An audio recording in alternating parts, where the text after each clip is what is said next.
Merci Véronique. Alors, bonsoir à tous. Moi, je vais débuter en vous parlant de notre mode de vie actuel, ou plutôt de nos mauvaises habitudes de vie.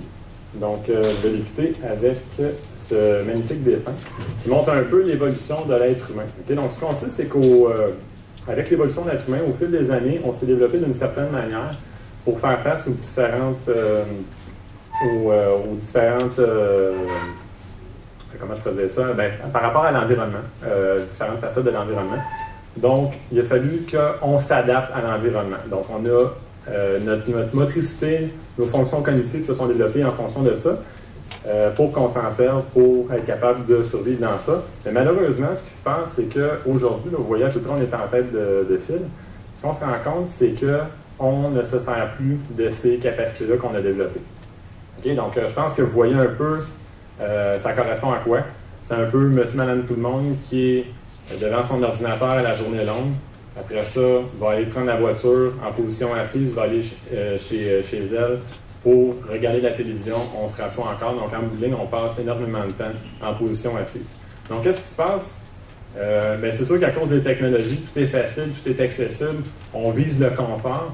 On n'a plus besoin de bouger. Okay? Donc, malheureusement, on est en train de perdre ces fonctions-là qu'on a acquises avec le temps. Et avec la régression motrice, on s'expose à plusieurs risques pour la santé, lesquels sont au tableau présentement. Donc, c'est quoi la solution pour l'inactivité? Donc, la solution est très simple, c'est tout simplement l'activité. Okay? Il faut tout simplement bouger. Donc, qu'est-ce qu'on peut faire pour bouger? Ça peut être de se lever debout, de marcher. Okay? Donc, ce graphique-là nous montre qu'on peut améliorer notre quantité de bon cholestérol, les HDL, tout simplement en marchant un petit peu plus. Ce qu'il faut savoir aussi, c'est que les HDL, c'est quelque chose de... C'est très difficile d'augmenter nos HDL et l'activité physique, c'est une des rares choses qu'on peut faire pour contribuer à l'augmentation des HDL. Donc, ce qu'on voit, c'est que plus on va faire de pas, plus on va parcourir une distance qui est importante, mais plus on va augmenter notre taux d'HDL qui se rajoute à nos effets cardioprotecteurs. Pour faire un petit clin d'œil à ce qu'on fait ici à l'IRCM, c'est sûr, tout à l'heure, je vous parlais des pas, on peut mesurer ça avec le fameux podomètre, donc ça calcule les pas, c'est très simple. Mais on utilise, nous ici, des objets qui sont un petit peu plus poussés. Donc, je vais vous parler rapidement de l'accéléromètre. C'est un outil de mesure qui va servir à mesurer plusieurs paramètres de l'activité physique. Donc, ça va nous donner plus de détails, notamment la dépense énergétique totale, l'intensité de l'exercice, la durée, que ce soit de l'exercice, du sommeil, etc. Donc, ces paramètres-là vont nous donner des informations globales sur le mode de vie par rapport à l'activité physique d'une personne. Donc, moi, ça va me permettre de faire des recommandations, de faire un suivi, de regarder si c'est de l'amélioration, de la régression. Donc, ça, c'est déjà un bon outil pour ça. Le principe est très simple, c'est tout simplement un bracelet qu'on porte sur le bras. Il y a des capteurs qui sont sensibles au changement de température de la peau. Et ça va nous donner des informations ajoutées au nombre de pas et les mouvements, la température ambiante. Donc, tout ça va faire un beau calcul qui estime la dépense énergétique. Une autre chose qu'on va faire, c'est une autre prise de mesure, c'est le VO2 max. Donc, VO2 max, si vous ne savez pas c'est quoi, ça correspond à la consommation maximale d'oxygène d'une personne. Donc, consommation maximale d'oxygène, parce que l'oxygène, en fait, c'est notre carburant principal quand on va faire un effort de nature aérobie. Okay? Donc, plus on est capable d'utiliser l'oxygène, plus on va être capable de faire de tâches de plus longue durée, d'une intensité qui est plus élevée et tout ça. Donc, c'est une des mesures qu'on va pouvoir faire ici à l'Institut de recherche. Tout à l'heure, j'ai parlé de la quantité d'activité physique. Le VO2 max, capacité cardio-respiratoire, c'est des synonymes. Par contre, ce qu'on sait depuis pas très longtemps, c'est que la capacité cardio-respiratoire, le VO2 max, c'est un meilleur indicateur de risque de mortalité. Okay? Donc, c'est quand même une mesure qui peut être bonne à savoir. Si ça vous intéresse, il y a possiblement des études où vous pourriez faire ce type de test. Donc, en fait, pour augmenter notre VO2 max, c'est très, très simple. Ce qu'on doit faire, c'est tout simplement de faire de l'activité physique. Il faut solliciter le système cardiovasculaire à un niveau qui est un petit peu plus élevé que le repos. Puis plus on va augmenter l'intensité, plus il y aura un travail cardiaque important. Donc, on va pouvoir augmenter cette valeur-là. Ce qu'on a remarqué aussi, à part pour la santé cardiaque, c'est que les gens qui ont un VO2 max qui est plus élevé, okay, donc sur le graphique, si vous regardez ici, la ligne bleue, donc la personne qui est active, la personne qui a un VO2 max qui est plus élevé ben, va perdre son autonomie fonctionnelle à un âge qui est beaucoup plus avancé que la personne qui est inactive, qui est sédentaire. Donc, on va décaler le moment où on va franchir la ligne ici qu'on appelle le seuil d'autonomie. Okay? Ça veut dire que la personne qui est inactive, sur le graphique, à 80 ans, elle va être considérée, elle va avoir perdu son autonomie fonctionnelle, tandis que la personne qui est plus active, qui a un meilleur VO2 max, c'est à 100 ans qu'elle va franchir cette ligne-là. Donc, c'est pas parce qu'on est inactif qu'on ne peut pas changer. Ce qu'on montre ici, c'est que le simple fait de faire l'entraînement, d'augmenter notre capacité cardio-respiratoire, d'augmenter notre VO2 max, ben, on peut tomber dans la zone active, donc décaler le moment où on va perdre notre autonomie fonctionnelle. Maintenant, je vais vous parler des recommandations pour les diabétiques de type 2 en lien avec l'activité physique. Puis je tiens à vous dire quand même que d'être diabétique ou non, ça se ressemble énormément, mais je vais vous en parler quand même. Donc, pour les exercices cardiovasculaires, ce qu'on va recommander aux gens de faire, c'est 150 minutes d'exercice cardiovasculaire par semaine. Idéalement, ce serait d'atteindre une intensité qui est modérée à élevée. Ça veut dire qu'on va générer un certain niveau d'essoufflement, jusqu'à un essoufflement qui est quand même un petit peu plus prononcé. Et on va demander aux gens de séparer les séances sur au moins 3 jours. Okay? Pourquoi 3 jours? C'est parce que si on fait 150 minutes le lundi et on ne fait rien d'autre la semaine, on aura des effets bénéfiques par rapport au diabète. En fait, pour la glycémie, on va avoir un impact sur la glycémie les premières journées.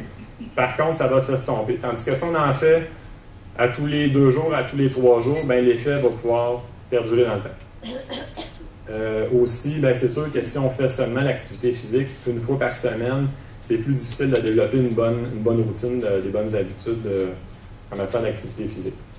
Maintenant, pour l'entraînement à résistance, donc ce qu'on appelle aussi la musculation, ce qui va être recommandé, c'est d'en faire 2 jours par semaine, si possible 3 jours. Encore une fois, on veut se garder un certain nombre de jours de repos entre chaque séance. Et ça va être aussi, ça va être mieux si vous êtes capable d'avoir une supervision de la part d'un spécialiste de l'activité physique, comme un kinésiologue, surtout pour les débutants. Maintenant, à quoi on peut s'attendre comme effet de l'activité physique pour le diabète? Bien, ce qu'on constate, c'est qu'il y aura une augmentation de l'absorption du sucre au niveau des muscles.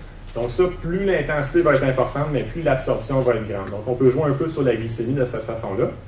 Ça va améliorer à court terme et à long terme la glycémie et l'action de l'insuline. Donc l'action de l'insuline, ça peut varier de 2 à 72 heures, ce qui fait que si on est régulier dans la pratique de l'activité physique, bien, on va avoir une plus belle glycémie pendant en fait, tout le temps. Ça va être vraiment un effet qui va se répéter dans le temps, d'où l'importance d'en faire à peu près aux 2-3 jours. Aussi, de faire du cardiovasculaire, bien, ça va faire en sorte que votre corps va avoir une plus grande capacité à utiliser le gras comme source d'énergie. Côté santé mentale, on réduit les symptômes de dépression et on améliore la qualité de vie. Et il y a aussi des effets possibles sur les autres facteurs de risque, comme par exemple, on en a parlé tout à l'heure, l'hypertension artérielle, cholestérol, obésité, etc. Maintenant, pour la musculation, ce qui a été montré, c'est que si on est capable d'augmenter notre masse musculaire ou notre force musculaire, on va avoir une meilleure sensibilité à l'insuline. Okay? Donc, pas besoin de prendre nécessairement du muscle, juste d'avoir des changements au niveau de la force. Ça peut aider pour ça, mais ça va aussi vous donner plus de capacité pour réaliser vos tâches de la vie quotidienne, plus de force, plus d'énergie, donc ça a un impact direct sur la santé cardiaque aussi, sur la vie quotidienne. Et ce qu'il faut savoir, c'est que les effets de la musculation et les effets du cardio, c'est différent. Donc, dans les deux cas, on peut avoir une amélioration de la sensibilité à l'insuline. Par contre, de faire un mix des deux, on additionne ces effets-là. Donc, c'est mieux de faire une combinaison des deux plutôt que de dire, moi, je vais juste faire la musculation ou juste faire du cardio. Maintenant, c'est quoi les contre-indications pour la personne qui est diabétique? En fait, il n'y a pas vraiment de contre-indication pour quelque chose qui est léger. Donc, simplement se tenir debout, marcher, basse intensité, il n'y a pas vraiment de danger pour ça. Par contre, si le diabète est mal contrôlé, si la glycémie est trop basse, si la glycémie est trop haute, ou si on a des problèmes cardiaques, des problèmes au niveau des yeux, des problèmes au niveau des nerfs, comme par exemple, s'il y a une perte totale de sensibilité au niveau des pieds, à ce moment-là, ça va être très important qu'on évite de faire de l'exercice. Il faudrait d'abord consulter le médecin et avoir un suivi médical. Pour les autres, il n'y a pas vraiment de danger. Par contre, ce qui est conseillé, c'est de prendre certaines précautions. Donc, dans un premier temps, il va falloir mesurer la glycémie avant et après une activité physique parce qu'il peut y avoir des changements. Donc, peu importe notre condition, ça va être bien de le faire. avoir sur soi des sources de glucides qui sont rapidement assimilables. Okay? Si moi, je fais une activité, je suis diabétique, je fais une activité qui fait en sorte que ma glycémie baisse énormément, je suis mieux d'avoir du sucre avec moi si je suis à 1 heure de chez moi. Donc, pour remonter un peu la glycémie en cas d'hypoglycémie. Exercice modéré soutenu pendant plusieurs heures, ça peut causer ce qu'on appelle une hypoglycémie qui est tardive. Donc, si je fais une activité que je ne suis pas habitué de faire et qui dure longtemps, bien, c'est pas parce que ma glycémie est belle à la fin de mon activité qu'elle ne va pas continuer de descendre à très coup. Donc, ça peut être une bonne chose de vérifier dans les heures qui suivent s'il n'y a pas une tendance vers la baisse.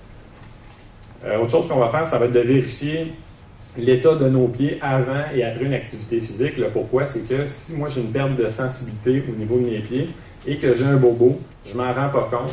Il peut avoir de l'infection, ça peut occasionner d'autres problèmes, donc bien important de jeter un coup d'œil à ça. Pas consommer d'alcool avant, pendant et après une activité physique pour éviter, encore une fois, les hypoglycémies et porter un bracelet ou un pendentif pour s'identifier comme une personne qui est diabétique. Donc, s'il y a un problème, ça va être plus facile de reconnaître qu'est-ce qui pourrait être la source du problème à partir de ça. Donc, tout à l'heure, j'ai parlé des recommandations. J'ai parlé de 150 minutes d'activité physique par semaine. Ce qui correspond à peu près à 30 minutes par jour, 5 fois par semaine. Et on s'est posé la question, est-ce que c'est une bonne chose de donner ces recommandations-là? Parce que c'est sûr qu'on a beaucoup de bienfaits d'atteindre les recommandations, mais le problème, c'est qu'en donnant 150 minutes, on se rend compte que, si je peux me permettre, on est tellement paresseux que la plupart des gens ne vont pas en faire du tout parce que le chiffre est trop élevé. Donc, on s'est dit, est-ce que si on donnait des recommandations plus basses, on serait capable d'aller chercher un plus grand bassin de personnes? Puis effectivement, oui, donc c'est ça qu'on est en train de changer, c'est de proposer des recommandations qui sont moins demandantes. Donc, plutôt que de faire 30 minutes par jour, 5 fois par semaine, je dis 15 minutes par jour, 5 fois par semaine. Donc, c'est sûr qu'il n'y a pas la même quantité de bienfaits, mais au moins, on va aller chercher plus de monde avec ça. Il y a des études qui ont montré que pour le simple fait de faire 15 minutes d'activité physique par jour, 5 fois par semaine, comparativement à des gens qui font absolument rien, bien déjà, on a une augmentation de l'espérance de vie de 3 ans et on diminue les risques de cancer, les risques de développer le cancer de 10 une autre étude qui a montré, un petit peu dans la même lignée, que pour chaque heure qu'on passe devant la télévision, on a une réduction de l'espérance de vie de 22 minutes. Donc, c'est quand même... ce que ça dit, finalement, c'est qu'il faut faire un minimum d'activité physique puis passer le moins de temps en position assise. Donc, des études un peu plus spécifiques, ce que ça montre, c'est que tant pour les hommes, les femmes, les jeunes, les personnes âgées, si vous voyez la colonne en rouge, okay, plus on passe de temps en position assise, plus on augmente le risque de mortalité en lien avec les maladies cardiovasculaires ou les infarctus du myocarde. Et moins on passe de temps en position assise, moins le risque est important. Donc, qu'est-ce qui pourrait expliquer ça? C'est que, dans un premier temps, quand on est en position debout, déjà, il y a un travail cardiaque qui est plus important qu'en position assise. Donc, la fréquence cardiaque est plus élevée. Il y a un travail cardiaque qui est plus présent. Il ne faut pas négliger aussi que le fait d'être debout, c'est une plus grande dépense énergétique que d'être assis. Donc, ça a l'air de pas grand-chose comme ça. Par contre, si moi, je passe 5 heures de plus dans ma journée debout que les 5 heures que j'aurais passées devant la télévision, la dépense énergétique en lien avec ça est quand même, je peux dire, presque immense. Okay? Si on compare les gens qui vont aller au gym, ils vont dire, il y a des gens qui vont me dire, moi, je vais 3 fois par semaine au gym, je fais 3 fois mon 45 minutes, donc je suis quelqu'un d'en forme, je suis quelqu'un d'actif. Mais pas nécessairement, parce que ce qui a été montré, c'est que les gens qui vont, par exemple, 3 fois par semaine au gym, mais qui font rien d'autre de leur journée, sont plus à risque de problèmes cardiovasculaires que les gens qui ne vont pas du tout au gym, mais qui passent plus de temps debout à faire les tâches de la vie quotidienne, donc moins de temps devant la télévision. Aussi l'impact d'être actif. Quand je dis être actif, en fait, il faut comprendre que c'est tout simplement ne pas être assis. Quand je parle d'exercice, c'est vraiment du sport, quelque chose de planifié, de structuré.